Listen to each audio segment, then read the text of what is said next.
አምባሳደር እንኳን ደህና መጡ። እንኳን ደህና ቆየ። በጣም ጥሩ። እንግዲህ ቀደም ሲል መግቢያ ላይ ብዙ ነገር አንስቻለሁ። ብዙ ነገር ነው የምናነሳው።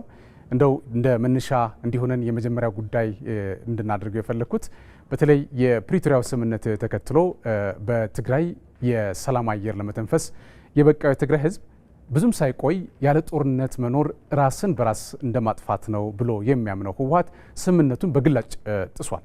በተለይ በሀገሪቱ የግዛት አንድነት እና ሉዓላዊነት ላይ እንዲሁም ደግሞ አንድ የመከላከያ ሰራዊትን ብቻ እውን ማድረግ ላይ ሌላም ደግሞ ያው የዲዲአር አተገባበርን በተመለከተ በከፍተኛ ሁናቴ ሲፈታተንና እንዳይተገበር እንቅስቃሴ ሲያደርግ የነበረ ቡድን እንደሆነ ሲገለጽ ቆይቷልና ከዚህ አንጻር እንደው የፕሪቶሪያው ስምምነት ምን ደረጃ ላይ ነው ያለው ማለት እንችላለን? ክቡር አምባሳደር።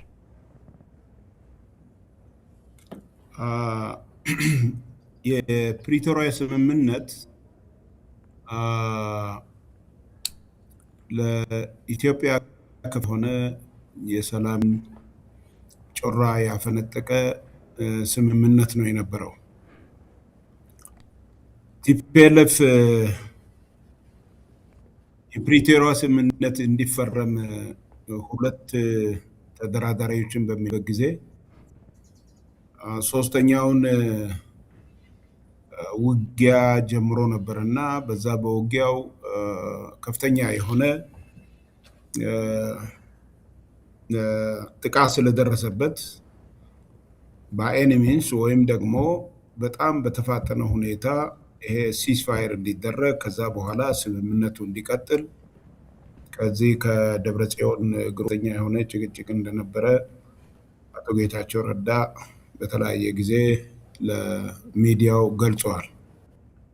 ፕሪቶሪያ ስምምነት በዋነኛነት በከፍተኛ ደረጃ የመንግስት ቢሆንም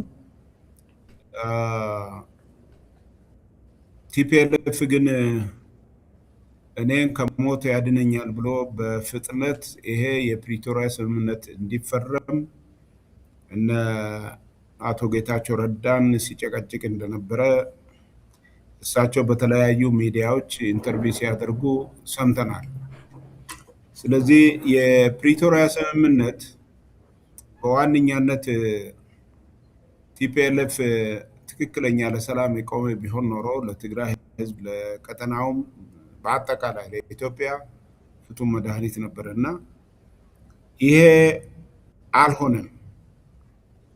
ደረጃ በደረጃ በአቶ ጌታቸው ረዳ ላይ ሲደረግ የነበረው የኮንስፓይረሲ ስራ አቶ ጌታቸውን ከሳቸው የጊዜያዊ መንግስት ፕሬዚዳንትነት ለማንሳት ጠቅመውበታል። ክቡር ጠቅላይ ሚኒስትራችን እንዳሉት ጌታቸው ከተነሳ በኋላ ወደ ወረደ ይሁን አሉ። ወደ ወረደ ደግሞ ታደሰ ወረደ ማለት ነው፣ ጀነራል ታደሰ ወረደ። እሳቸው ከሆኑ በኋላም ጀነራል ታደሰ ወረደን እንደዚሁ አንስተው አንደኛ በፕሪቶሪያ ስምምነት በ2013 ይመስለኛል ያኔ ኮቪድ በነበረበት ሰዓት የሚደረገው የነበረው ምርጫ ትክክለኛና ህጋዊ ምርጫ እንዳልሆነ፣ በዛ ምርጫ የተመረጠ መንግስት ህገወጥ ምርጫ እንዳልሆነ ስምምነት ተደርሰው እንደ ህገወጥ እንደሆነ ተስማምቶ ነበር። ሁለተኛ በዚሁ በተመረጠ መንግስት የተመሰረተው መንግስታዊ ስርዓትም የክልላዊ መንግስታዊ ስርዓትም ህገወጥ ነው በሚል እሱ እንደሚፈርስ ስምምነት ተደርጎ ጊዜያዊ መንግስት ወይም ደግሞ የሽግግር መንግስት በትግራይ ተመስርቶ ነበር እና ያኛው ትግራይ ህዝብም ለኢትዮጵያም ለሁሉም ሰላምን አምጥቶ ነበረ። ምክንያቱም በጠመንጃ አፈሙዝ የሚሆን ነገር ዞሮ ዞሮ በጠመንጃ አፈሙዝ ምላሽ ስለሚያገኝ ሰላማዊ የሆነ ሁኔታ የለምና የሰው ህይወትን ይበላል፣ ንብረትን ያወድማል፣ ሌሎች ነገሮችንም አደጋ ያመጣል ማለት ነው። ወያኔ ይህንን ጉዳይ የራሱን ህይወት ለማትረፍ የፕሪቶሪያ ስምምነትን በፍጥነት እንዲፈረም አደረገ እንጂ በመሰረቱ የፕሪቶሪያ ስምምነትን አልተቀበለም። ስለዚህ ያን ያልተቀበለውን ስምምነት ህገወጥ በሆነ ምርጫ የተቋቋመው መንግስት ጊዜው ያለፈበት መንግስት መልሶ በማቋቋም መፈንቅለ መንግስት ይሁን መፈንቅለ ጊዜያዊ አስተዳደር አድርጎ በደብረጽዮን የሚመራው ህገወጥ የቲፒኤልኤፍ ሃርድኮር ወደ ስልጣኑ መጥቷል። አሁን በትግራይ ውስጥ ይሄ የመንግስት ዲክለር ያደረገው አይደለም ወይም በግልጽ የተናገረው ነገር አይደለም። የፕሪቶሪያ ስምምነት የሚባለው ነገር ወደ ቦታው እንዲመለስ ስራ ይሰራል እንጂ በመሰረቱ የፕሪቶሪያ ስምምነት አሁን በትግራይ ውስጥ እየተተገበረ ነው የሚል አይነት አቋም የለኝም። እኔ ፐርሰናሊ የማየው ነገር ይሄ ነው። ስለዚህ ይህን ካልን አይቀር አምባሳደር፣ በተለይ ከ1960ዎቹ አስተሳሰብ ያልወጣው ይኸው ቡድን የፈርዖን ቀንበር ተሸካሚነቱን በግላጭ ያሳየበት ተራማጅ ጦርነትና እልቂት እንጂ ተራማጅ ሀሳብ የሌላቸው በጽናትና በለውጥ ያለችን ሀገር በነውጥ እናሸንፋለን ይሉ ዜሮ ድምር ስብስብ ፖለቲከኞች ጽምዶ ፈጥረናል እያሉ የመጡበት ሁኔታዎች ነው ያሉት። ክቡር ጀነራል፣ እንደው ጽምዶ ምንድን ነው? ለምንና መቼ ነው እየሆነ ያለው ይሄ ጽምዶ የሚባለው ነገር የሚለው ነገር እስኪ እናንሳ።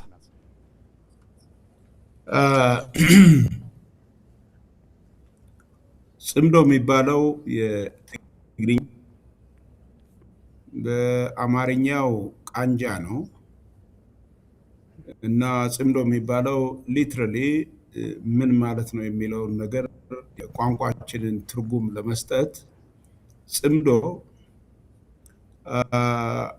ሁለት ሰዎች ለብቻቸው ማድረግ የማይችሉትን ነገር ተቀናጅተው በጋራ ያላቸውን ሀብት ይሁን አቅም ይሁን አዋተው አቺቭ የሚያደርጉትን ዓላማ ለማሳካት በጋራ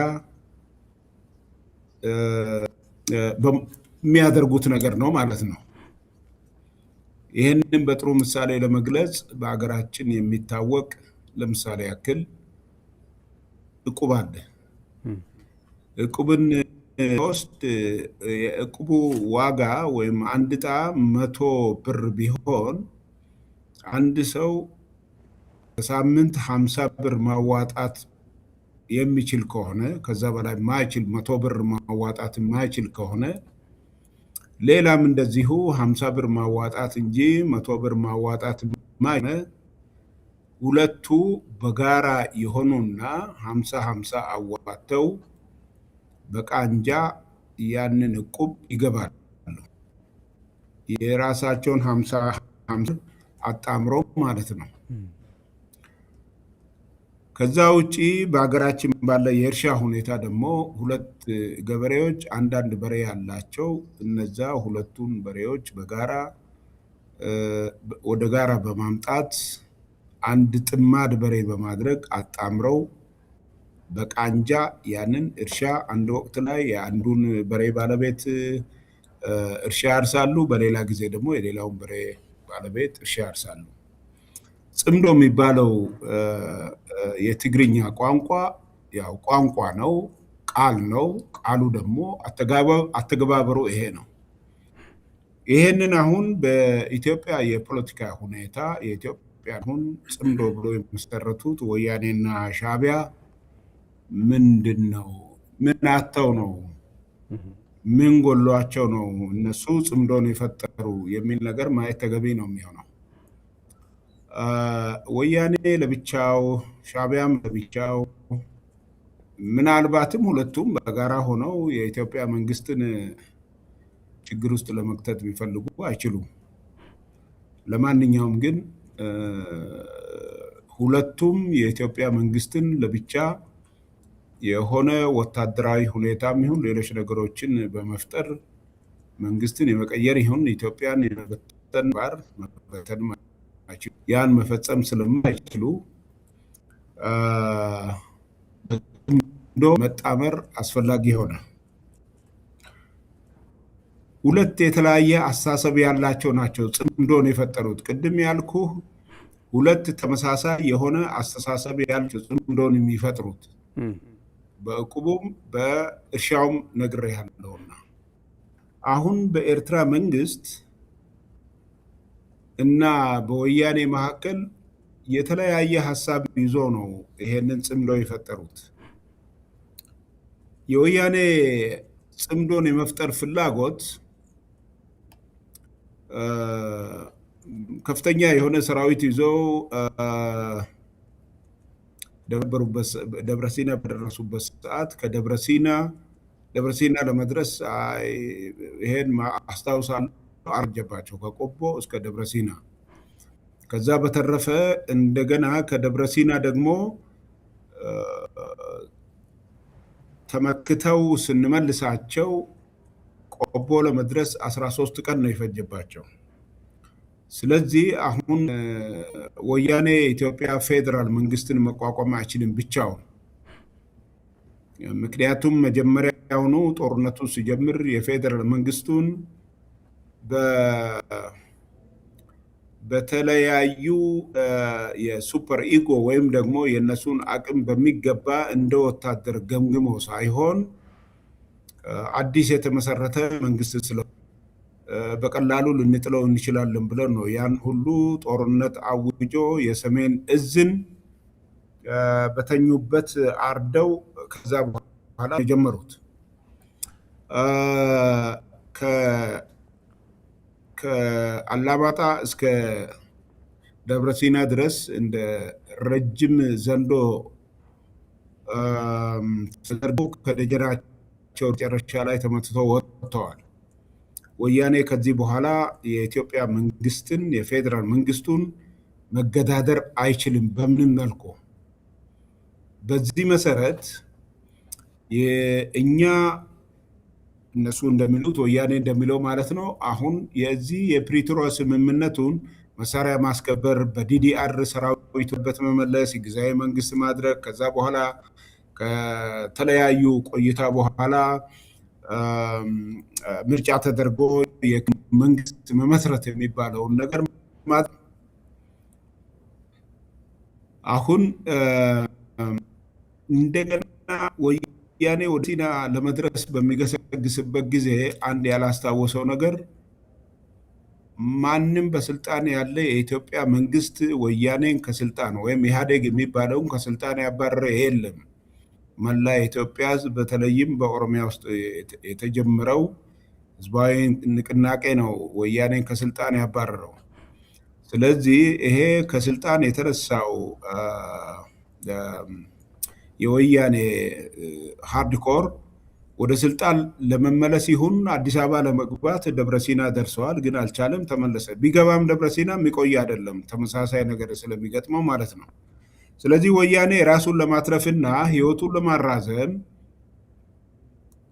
ጽምዶ መፈለግ አለበት ከደብረሲና ከተመለሰ በኋላ። ጽምዶ ደግሞ ከኤርትራ መንግስት ጋር ስምምነት መፍጠር ነው።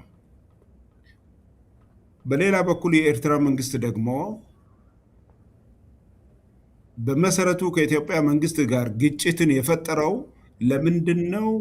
የፕሪቶሪያ ስምምነት የፈጠራችሁት ወያኔ ማጥፋት ነበረባችሁ የሚል አቋም ስለነበረው መሰረት ከኢትዮጵያ ጋር ተኳረፈ። አሁን ከቲፒኤልኤፍ ጋር ጽምዶን በሚፈጥርበት ጊዜ ወይም ቃንጃ በሚፈጥርበት ጊዜ የእሱ ዓላማ የፕሪቶሪያ ስምምነትን ማፍረስ ነው። የፕሪቶሪያ ስምምነት ከፈረሰ በኋላ ሁለቱም በጋራ የሚያደርጉት ነገር የኢትዮጵያ መንግስት የተረጋጋ ለልማት የሚንቀሳቀስ እና የተረጋጋ ሰላም በኢትዮጵያ እንዳይኖር የሚያደርጉ ናቸው። ከተለያየ ፍላጎት ይነሱና የኢትዮጵያ መንግስትን የመረበሽ ተግባር ውስጥ ይገባሉ ማለት ነው። የኤርትራ መንግስት የፕሪቶሪያ ስምምነትን የማፍረስ ብቻ አይደለም። ሁለተኛ ሌላው ስጋቱ ምንድን ነው? የኢትዮጵያ መንግስት የባህር በር ፍላጎት ስላለው በዚህ የባህር በር ፍላጎትም የተለያዩ አይነት ነገሮችን ሊያደርግብኝ ይችላል በሚል እንደ ባፋር ዞንን በማድረግ ማቆየት ይፈልጋል እና ከዚህ ወደ ይሄንን ጽምዶ መፍጠር አስፈላጊ ይሆናል። እዚህ ጽምዶ ውስጥ ሁለቱ ብቻ ነው ያሉት። ሁለቱ መስራቾች ናቸው እንጂ መናጆ አሉ። ብዙ ፋይዳ የሌላቸው አክት የማይፈጥሩ የገቡ የአገር ውስጥ ባንዳዎች አሉ። አንዱ የዚህ የአማራ ክልል ያለ ጽንፈኛ ነው። ሁለት ደግሞ ኦነግ ሸኔ ነው። ስለዚህ እነዚህ ብዙ ፋይዳ የሚፈጥሩና በኢትዮጵያ መንግስት ላይ ኢምፓክት የሚፈጥሩ አለመሆናቸውን ያው በምርጫው በሚገባ አይተናል። እና እነዚህ ጽምዶ ውስጥ ቢገቡ ምንም የሚፈጥሩት ትልቅ ነገር የለም። ግን ደግሞ ጠላት ስለሆነ በሚገባ አንድል መበትና እነሱን ጨምረዋል። በሌላ መንገድ ደግሞ በዚህ በጽምዶ የተካተቱት የሱዳን መንግስትም ጽምዶ ውስጥ ገብተዋል። ያው በአደባባይ የተገለጸ ነገር ስለሆነ ማለት ነው። የሱዳን መንግስት ከኢትዮጵያ ጋር ናሽናል ኢንትረስቱን አላጣም። ኢትዮጵያ ለሱዳን እጅግ በጣም ታማኝ መንግስት እንጂ የሱዳን መንግስትን የሚከዳ አይደለም። ነገር ግን የሱዳን መንግስት ክህደት ፈጽመዋል። እሱ በፈጸመው ክህደት እንደገና የኢትዮጵያ መንግስትን ለመውጋት ጽምዶ ገባ። አሁን ጽምዶ በምንልበት ጊዜ እነዚህ መናጆዎች የሆኑ ዋነኞቹ በጋራ የቆሙ ቢሆኑም የእያንዳንዳቸው ካራክተርን ወይም ባህሪን የገለጽን ቢሆንም ኤርትራ በኩል የኢሳያስ አፈወርቂ መንግስትን ካራክተር መግለጽ አስፈላጊ ነው። በዚህ በጽምዶ ውስጥ ማለት ነው። የኤርትራ መንግስት መንግስታዊ መርሰነሪ ነው። ራሱን ኢትዮጵያን ለመረበሽ ያዘጋጀ መርሰነሪ ነው። አገሩን የሚያለማ ሳይሆን እንደ መንግስት የሚታይ ሳይሆን አንድ ባህሪው መጥፎ የሆነ በተለያዩ ሱሶች የተጠመደ ሰፈር የሚረብሽ አይነት ጎረምሳ ነው። ስለዚህ ይሄ መንግስት ራሱን ለመንግስታዊ መርሰነሪ ያዘጋጀ ነው። በዚህ መሰረት የሚገዛው አለ። የፈርዖን ልጆች ይገዙታል።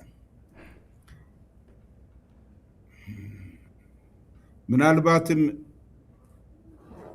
ሁላችንም እንደምናውቀው ራሱ ኢሳያስ አፈወርቂ ፕሬዚደንቱ ማለት ነው በአንድ ወቅት ላይ ኤርትራ ነፃነቷን እንዳገኘች ኮት አንኮት የግብፅ መንግስት እኛን የሚረዳን ነፃነታችንን ለማግኘት አይደለም። የግብፅ መንግስት እኛን ሲረዳ የነበረው ኢትዮጵያን ቅሳነት መረጋጋትም ማለት ነው ለማሳጣት ተብሎ ነበረ እኛ ሲረዱ የነበሩት ብሎ ራሱ ገልጿል። አሁንም ከኋላ ያሉት ፈርዖኖች ይሄንኑ ነው የኤርትራን መንግስት መርሰነሪ ባህሪ በማወቅ ገዝተውት የሚፈለገውን ገንዘብ በመመደብ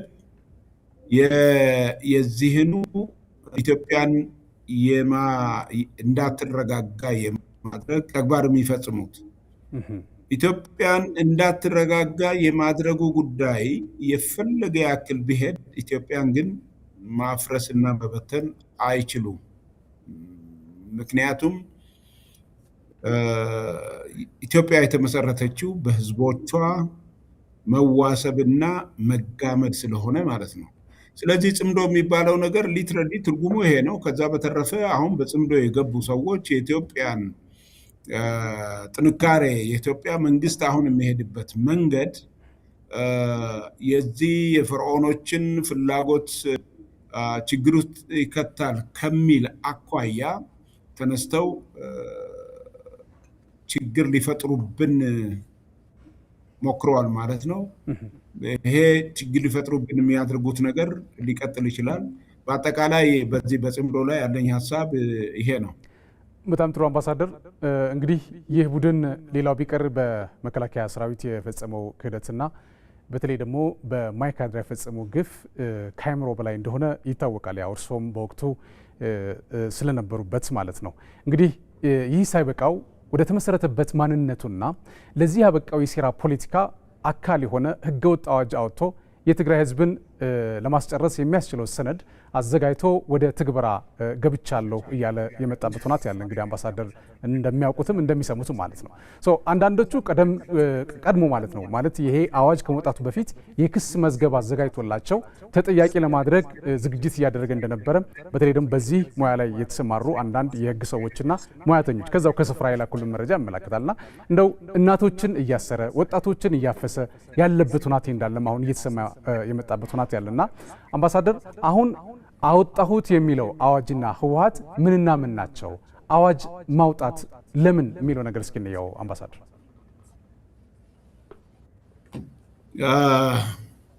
በጣም የሚገርም ነው። የሚገርመው ምንድን ነው የወያኔ ባህሪውን በግልጽ ማውጣቱ አይደለም የሚገርመው። አንድ የገረመኝ ነገር ምንድን ነው እነዚህ ሰዎች እፍረት የሚባል ነገር የላቸውም፣ መርህ የሚባል ነገር የላቸውም ሃርድኮሩ። ስለዚህ እያንዳንዱ የሚያደርጉት ነገር ለራሳቸው የሚያሳምናቸውና ከዛ በላይ ደግሞ ደስታን የሚሰጣቸው ነገር ለህዝቡም ለዓለም ማህበረሰብም ደስታና እምነትን ይፈጥራል የሚሉትን ነገር ነው ወደ አደባባይ የሚያወጡት። አንዳንድ ጥያቄዎች ላንሳና ወደፊት በጽሁፍም በተለያዩ ነገሮችም እንመልሳለን። ለምሳሌ ወያኔ በ1967 ዓመተ ምህረት ደርግ ደግሞ በ1966 ዓመተ ምህረት ወደ ስልጣን መጥተዋል።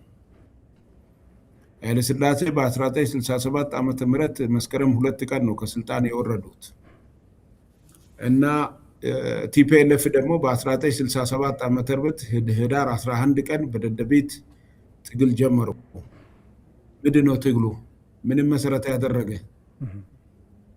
ኃይለሥላሴ እንደ ፊውዳል ስርዓት ወርደዋል እና በዛ በፊት ለምንድን ነው ፈጥነው ወደ በረሃ የገቡት? ምንድን ነው ምክንያቱ? ይህ መመለስ አለበት። የትግራይ ህዝብን ከሌላው ጭቆና ነፃ ለማድረግ አይደለም።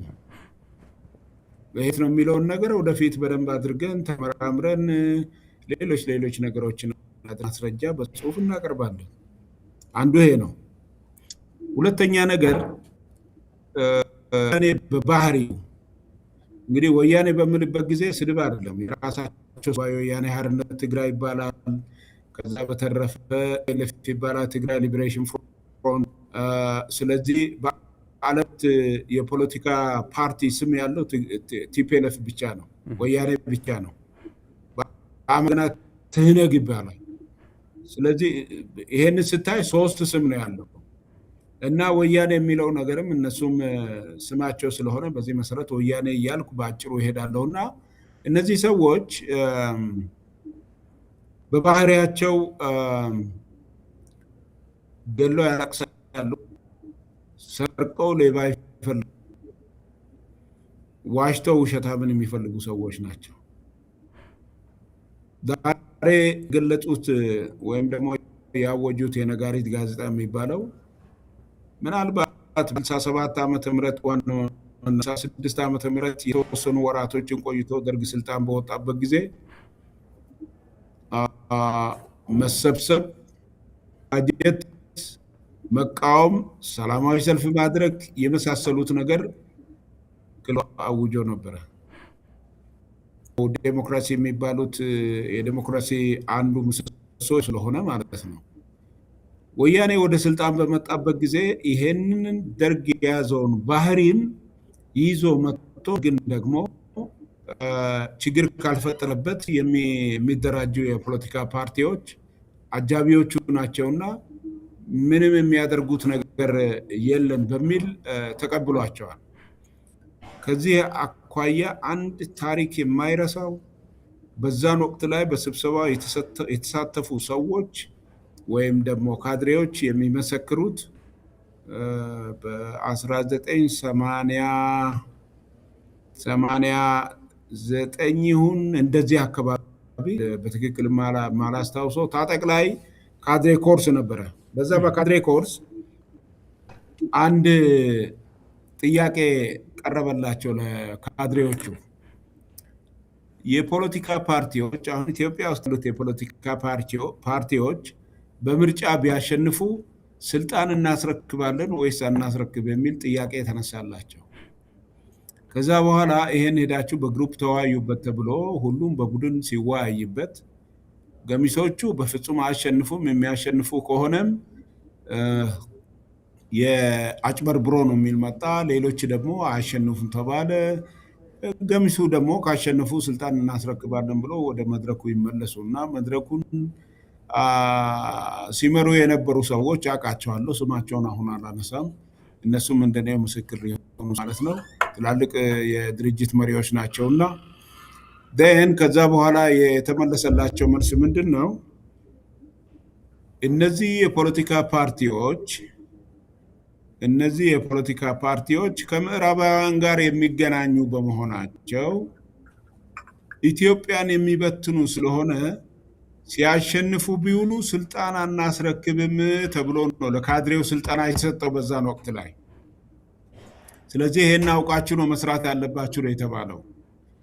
ወያኔ ደግሞ በዛን ጊዜ የኢህአዴግ ፒላር ነው የነበረው። ዋናው ቀላሽ ፓርቲ ቲፒኤልኤፍ ነው የነበረው እና ቲፒኤልኤፍ ገና ከመጀመሪያው ነው አንድ ዴሞክራት የሆነ ዲክታተር ገሚሱን ከምዕራብ ከቀኝ ዘመም አይዲዮሎጂ ያመጣ፣ ገሚሱን ደግሞ ከምዕራባውያን አምጥቶ የኢትዮጵያን ሕዝብ የሚያጭበረብርበትና ለ27 ዓመት በስልጣን ላይ እንዲቆይ ያደረገው አሳሰብ ነው።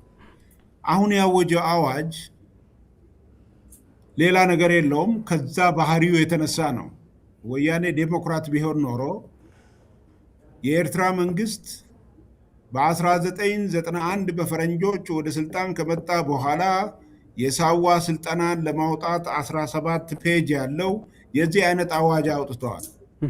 ይህን አዋጅ ያወጣ የኤርትራ መንግስት ከባህሪ ነው የሚነሳው። የኤርትራ መንግስት ድሮንም